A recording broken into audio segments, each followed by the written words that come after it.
اور ان چیزوں کے پیچھے لگ گئے جو سلیمان کے عہد سلطنت میں شیاطین پڑھا کرتے تھے،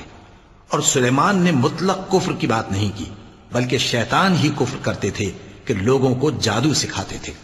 اور وہ یعنی بنی اسرائیل ان باتوں کے بھی پیچھے لگ گئے جو شہر بابل میں 2 فرشتوں یعنی ہاروت اور ماروت پر اتری تھیں،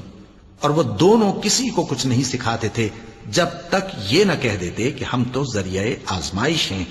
تم کفر میں نہ پڑو۔ غرض لوگ ان سے وہ چیز سیکھتے جس سے میاں بیوی میں جدائی ڈال دیں، اور اللہ کے حکم کے سوا وہ اس چیز سے کسی کا کچھ بھی نہیں بگاڑ سکتے تھے، اور کچھ ایسے منتر سیکھتے جو ان کو نقصان ہی پہنچاتے اور فائدہ کچھ نہ دیتے۔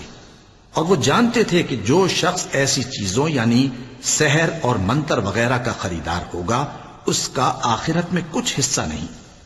اور جس چیز کے عوض انہوں نے اپنی جانوں کو بیچ ڈالا